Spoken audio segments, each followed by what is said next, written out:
wabarakatuh. Sebelumnya perkenalkan, saya Rahma Nurul Hairani, mahasiswi Fakultas Ekonomi dan Bisnis, Prodi Manajemen kelas B1 dengan NIM 28921500014.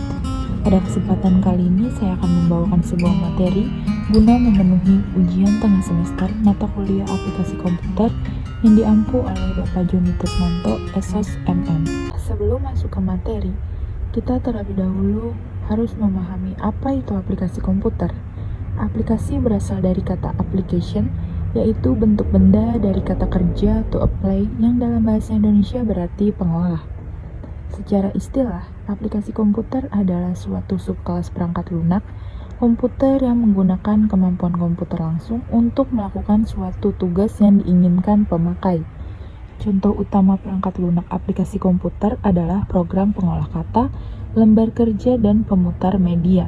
Kumpulan aplikasi komputer yang digabung menjadi suatu paket biasanya disebut paket atau suite aplikasi atau application suite. Contohnya adalah Microsoft Office dan OpenOffice.org yang menggabungkan suatu aplikasi pengolah kata, lembar kerja, serta beberapa aplikasi lainnya. Nah, selanjutnya di sini kita akan membahas bagaimana cara pengoperasian dasar Microsoft Word. Yang pertama, langkah untuk membuka Microsoft Word adalah klik logo Windows yang biasa terletak di pojok bawah. Kemudian klik All Program. Setelah itu akan muncul beberapa aplikasi yang sudah diinstal pada PC kamu. Geser sedikit ke arah bawah dan kamu akan melihat aplikasi Word pada urutan bawah. Klik logo Word dan aplikasi Microsoft Word akan terbuka. Nah, cara yang kedua, klik logo Windows, kemudian kamu ketik Word. Pada kolom pencarian, hasil pencarian akan menampilkan aplikasi Word. Tinggal klik saja, maka aplikasi Microsoft Word akan terbuka. Lalu cara yang ketiga, tak jarang aplikasi ini diletakkan pada desktop. Nah, jika desktop kamu terdapat aplikasi tersebut, kamu cukup mengklik logo aplikasi tersebut 2 kali dengan cepat. Lanjut ke cara membuka dokumen baru. Nah, di sini sudah terdapat gambar. Untuk membuat dokumen baru, pertama kamu harus sudah membuka aplikasi Word. Kemudian klik file yang terletak di atas sebelah kiri. Klik New, lalu klik blank dokumen. Dokumen kosong sudah tersedia untuk kamu isi. Lanjut yang ketiga, cara menyimpan dokumen. Setiap kamu berhasil menyelesaikan dokumenmu, kamu harus menyimpan data tersebut terlebih dahulu. Gunanya untuk menyimpan file, agar file kamu tidak hilang ketika di lain waktu kamu ingin mengeditnya kembali. Terdapat 2 cara untuk menyimpan dokumen, diantaranya adalah cara pertama, pastikan terlebih dahulu dokumenmu sudah selesai lalu masuk ke menu file. Klik save dan kamu akan melihat tampilan folder yang ada PC kamu. Pilih salah satu folder yang kamu inginkan untuk menyimpan data dokumen tersebut. Tulis file name yang kamu inginkan pada kolom di atas jenis type file. Contoh nama filenya seperti ini, surat sakit atau yang lain sebagainya. Setelah menetapkan nama yang dikehendaki, tentukan jenis file yang akan kamu inginkan. Terdapat beberapa jenis file seperti dokumen, PDF, dan masih banyak lainnya. Nah, cara yang kedua, ketik CTRL atau Ctrl dan S secara berbarengan. Setelah itu akan muncul tampilan pilihan folder, kemudian kamu tinggal mengulangi tahap pada cara pertama di atas. Selanjutnya, bagaimana cara membuka file? Kamu cukup mencari folder di tempat kamu menyimpan file tersebut. Kemudian, kamu hanya perlu mengklik file tersebut 2 kali dengan cepat, maka file tersebut akan terbuka. Lalu yang terakhir, bagaimana cara menutup dokumen? Setelah kamu menyelesaikan dokumen dan memastikan file dokumen tersebut sudah tersimpan di laptop kamu, kamu perlu menutup dokumen tersebut agar aplikasi tidak lagi beroperasi. Caranya dengan mengklik tanda silang merah yang terletak pada ujung kanan atas aplikasi, maka aplikasi akan tertutup. Nah, seperti teman-teman ketahui, Microsoft Word mempunyai beberapa tombol yang dapat digunakan untuk mempermudah mengolah dokumen. Pengelompokan tombol tersebut adalah sebagai berikut. Yang pertama diantaranya Quick Access Toolbar. Yang kedua ada Ribbon, lalu ada panel dokumen, lalu Ruler, Scroll Bar, Page and Word Count, lalu ada dokumen Views, dan yang terakhir ada Zoom Control. Lanjut kita masuk ke materi kedua, yaitu bagaimana cara mengoperasikan Microsoft Office PowerPoint. Yang pertama, di sini ada cara memilih jenis slide yang akan dibuat. Ada banyak jenis tema atau template slide yang sanggup kita buat dengan software ini. Dapat memilihnya di ribbon hidangan pada toolbar New Slide. Klik anak panah ke bawah, kemudian pilih slide yang Anda ingin buat. Cara mengoperasikan Microsoft PowerPoint dimulai dari sini. Biasanya, pertama kali kita berada pada lembar kerja PowerPoint sudah tersedia satu slide, maka kita eksklusif edit tanpa menciptakan slide baru. Untuk menciptakan sebuah judul, klik di lembar kerja yang bertuliskan Click to Add Title. Sedangkan apabila Anda membutuhkan subtitle tambahan di bab bawahnya dengan klik to add subtitle. Kemudian sehabis itu dapat memulai menciptakan slide konten yang lain dengan menentukan layout yang dibutuhkan pada opsi New Slide, menyerupai title and content to content, content with caption, dan sebagainya yang diperlukan. Kemudian bagaimana cara menambahkan objek ke dalam slide? Seperti pada software Microsoft lainnya, dapat menambahkan objek berupa gambar, grafik, shape, dan sejenisnya. Caranya adalah pilih slide dengan layout yang berisi objek sesuai impian. Kemudian klik pada objek yang diinginkan, menyerupai contohnya ingin menambahkan objek gambar, berarti klik pada gambar. Kemudian cari direktori komputer gambar yang akan dimasukkan, kemudian klik open. Selain gambar, dapat memasukkan objek lain menyerupai video, tabel, clip art, dan lain sebagainya. Langkah selanjutnya untuk menciptakan tampilan slide menjadi lebih menarik, dapat menentukan tema yang telah disediakan di Microsoft PowerPoint.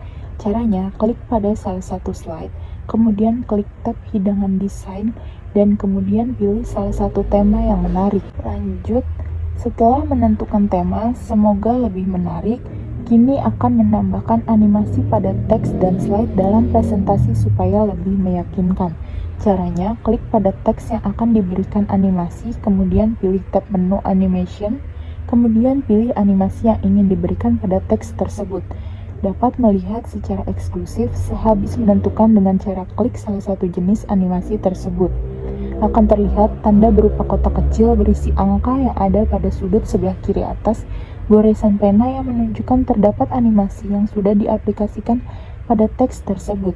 Dapat menambahkan animasi pada semua teks dan juga gambar dengan model yang berbeda-beda sesuai dengan impian dan memakai cara yang sama. Selanjutnya menentukan animasi untuk slide atau yang disebut dengan transisi.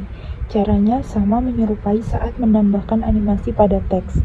Klik pada slide yang akan disetting transisinya, kemudian klik pada tab hidangan Transition, kemudian pilih salah satu sesuai dengan impian dan juga eksklusif, sanggup melihat jadinya real time. Masih berlanjut ke materi ketiga, yaitu mengelola grafik, tabel, shape, diagram, clip art, dan gambar. Yang pertama di sini ada grafik. Grafik merupakan visualisasi tabel. Tabel yang berupa angka-angka dapat disajikan atau ditampilkan ke dalam bentuk gambar. Jenis grafik ada beberapa macam, diantaranya grafik batang atau histogram dan grafik garis. Nah, selain itu ada peta dan denah. Peta adalah penyajian visual tentang suatu wilayah dalam bentuk gambar, sedangkan denah adalah penyajian visual suatu tempat atau ruangan dalam bentuk gambar. Yang kedua ada tabel. Tabel merupakan kumpulan angka-angka yang disusun menurut kategori tertentu sehingga memudahkan pembuat analisis data. Penyajian dengan tabel bisa memberikan angka-angka yang lebih teliti, baik berupa hubungan satu arah, dua arah, ataupun lebih. Menambahkan tabel dalam presentasi di bawah ini adalah langkah-langkah dalam menambahkan tabel pada program aplikasi PowerPoint, yaitu buka file presentasi, misalnya PAK, lalu klik icon pada menu Home, pilih New Slide, lalu pilih Blank, lalu pilih tab pada menu Insert, pilih Table, lalu Insert Table. 3 ada Shape. Shape adalah elemen dasar gambar yang disediakan dalam tool Draw pada Office 2003 dan dalam tab Illustration pada ribbon Insert pada Office 2007 dan Office 2010, yang sebenarnya dapat dimodifikasi kembali sesuai keinginan. Setelah memilih salah satu shape yang ada di Microsoft Office, maka biasanya akan ada beberapa jenis titik warna. Misalnya ada sebuah titik hijau, 8 titik putih, dan kadang ada 1 titik berwarna kuning. Sebenarnya titik-titik tersebut adalah handle yang berguna untuk mengendalikan shape yang telah dipilih. Nah, titik berwarna hijau ini berguna untuk mengendalikan derajat perputaran sebuah shape. Lalu, titik berwarna putih berguna untuk mengatur dimensi tinggi dan rendahnya sebuah shape. Lalu, titik berwarna kuning berguna untuk mengatur bentuk shape. Lanjut ke langkah-langkah menambahkan diagram dalam presentasi. Klik icon pada menu Home, lalu pilih New Slide, lalu blank, kemudian kalian klik pada tab menu Insert, lalu pilih Smart Art, lalu pada tampilan yang muncul, kalian pilih pada Cycle, lalu Basic Radial, kemudian klik OK. Lalu kalian aktifkan salah satu shape lingkarannya dan klik pada tab menu Design, pilih Add Shape Before, hasil insert diagram, lalu coba untuk menambahkan dua shape lagi dan ketikkan isi dari diagramnya. Selanjutnya, bagaimana cara menambahkan clip art pada dokumen? Yang pertama, siapkan dokumen yang akan disisipkan clip art, lalu tempatkan kursor pada area di mana clip art akan ditambahkan, lalu klik tab insert. Selanjutnya, pada kelompok illustration, klik clip art, klik tombol go. Ketika muncul task pane atau dialog clip art di bagian kanan, tunggu beberapa menit sampai semua koreksi clip art ditampilkan. Kemudian pilih dan klik clip art yang akan diinginkan atau klik insert untuk memasukkan ke dokumen. Yang terakhir, cara memasukkan gambar di Microsoft Word. Yang pertama, letakkan kursor di tempat kamu mau menambahkan gambar. Di menu klik insert, lalu klik tombol atau icon gambar pictures, lalu klik pilihan Picture from File Explorer, lalu pilih gambar dari komputermu, lalu klik Insert. Nah, berlanjut ke materi mengelola animasi, sound, dan movies dengan interaktif. Bagaimana cara menambahkan animasi? Klik slide yang ingin ditambahkan animasi, lalu klik Insert, lalu pilih Pictures. Setelah mengklik Pictures, setelah otomatis disuruh memilih gambar, klik gambar bergerak yang sudah disimpan, lalu klik Insert. Setelah itu secara otomatis gambar langsung tersimpan dalam slide PowerPoint. Nah, tahap akhir ini bila gambar sudah ada di slide PowerPoint-nya, jika ingin melihat pergerakan gambarnya hidup atau tidaknya, klik Slide Show. Lalu bagaimana menambahkan movie? Klik Insert, Movie, lalu Movie from File, lalu pilih video yang akan digunakan, klik OK, lalu klik Automatically, dan video akan terputar saat di slideshow. Selanjutnya, menambahkan sound. Bukalah aplikasi PowerPoint, lalu pilih slide di mana kalian ingin mulai memasukkan musik. Pada tab Insert, pilih Sound, lalu pilih Sound from File. Pilih file lagu yang diinginkan, biasanya file lagu berekstensi MP3. Klik tombol Open untuk memutar lagu secara otomatis, klik tombol Automatically, sedangkan klik tombol When Click untuk memutar lagu dengan mengklik slide presentasinya. Klik ganda icon tersebut pada Group Sound Option, di file Play Sound, pilih Play Across slide agar lagu yang dimasukkan tetap diputar meskipun berpindah slide dari halaman satu ke halaman lainnya. Lalu dapat mengatur volume lagu dengan mengklik icon slideshow volume dan pilih jenis volume yang diinginkan. Masuk ke materi terakhir, yaitu membuat surat otomatis dengan mail merge. Yang pertama, buka Microsoft Word, lalu klik menu Mailings dan pilih opsi menu Start Mail Merge. Pilih format dokumen yang ingin dibuat seperti surat atau email. Selanjutnya, buat dokumen utama sesuai dengan format dokumen yang dipilih sebelumnya. Jika dokumen utama telah selesai dibuat, klik menu Mailings dan klik opsi menu Select Recipients untuk memilih penerima dokumen utama.